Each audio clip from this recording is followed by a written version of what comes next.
रणजित राऊत, ते यंगस्टार ट्रस्टचे माननीय अध्यक्ष हितेंद्र ठाकूर यांच्यामुळे आज आम्हाला 400 वर्षापूर्वीचे किल्ले बांधण्याची प्रेरणा मिळाली.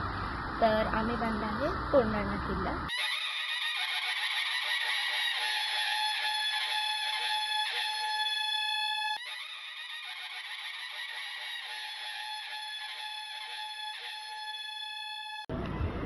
नमस्कार. जय भवानी, जय शिवाजी.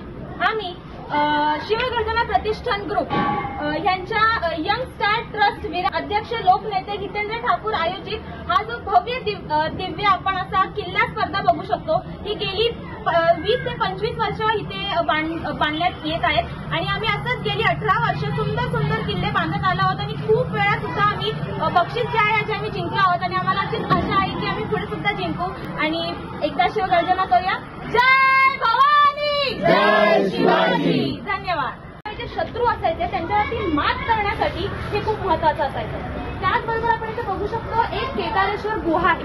त्या केदारेश्वर गुहामध्ये एक खूप मोठं शिवलिंग आहे, त्याचं एक प्रतीक आहे असं मानलं जातं. आपण सुद्धा इंटरनेटवर हे खूप वेळा आपण असे ऐकत असतो की म्हणजे केदारेश्वर गुहेमध्ये ना असे 4 स्तंभ आहेत आणि जे हे 4 स्तंभ आहेत ते काळाला प्रतीक करतात. म्हणजे काळ म्हणजे कुठला काळ?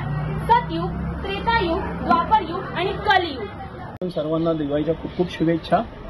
यंगस्टार ट्रस्ट यांच्या सौजन्याने आयोजित माननीय श्री नेते हितेंद्रजी ठाकूर यांच्या संकल्पनेने हा भव्य किल्ले स्पर्धा आपल्या वसई, विरार व पालघर जिल्ह्यामध्ये आयोजित करण्यात येतो. त्याबद्दल दरवर्षीप्रमाणे यंगस्टार ट्रस्टचे जे परीक्षक आहेत ते आपल्याकडे येतात आणि या स्पर्धेच्या निमित्ताने आम्हाला आणि लहान मुलांना एक विविध किल्ले उभारण्याची संधी मिळते.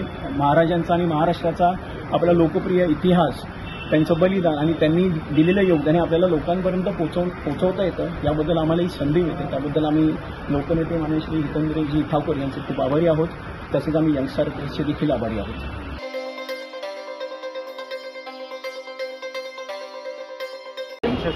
विरार अध्यक्ष लोकनेते श्री हितेंद्र ठाकूर यांच्या माध्यमातून दरवर्षी आम्हाला किल्ले बांधणीची संधी मिळते. त्याच संकल्पनेतून आम्ही स्थानिक अर्नाळा किल्ला बांधला आहे आणि त्याची माहिती लोकांपर्यंत मिळण्याची संधी ह्या चांगल्या स्पर्धेतून मिळते. याबद्दल आम्ही खरोखर हितेंद्र ठाकूर यांचे आभारी आहोत.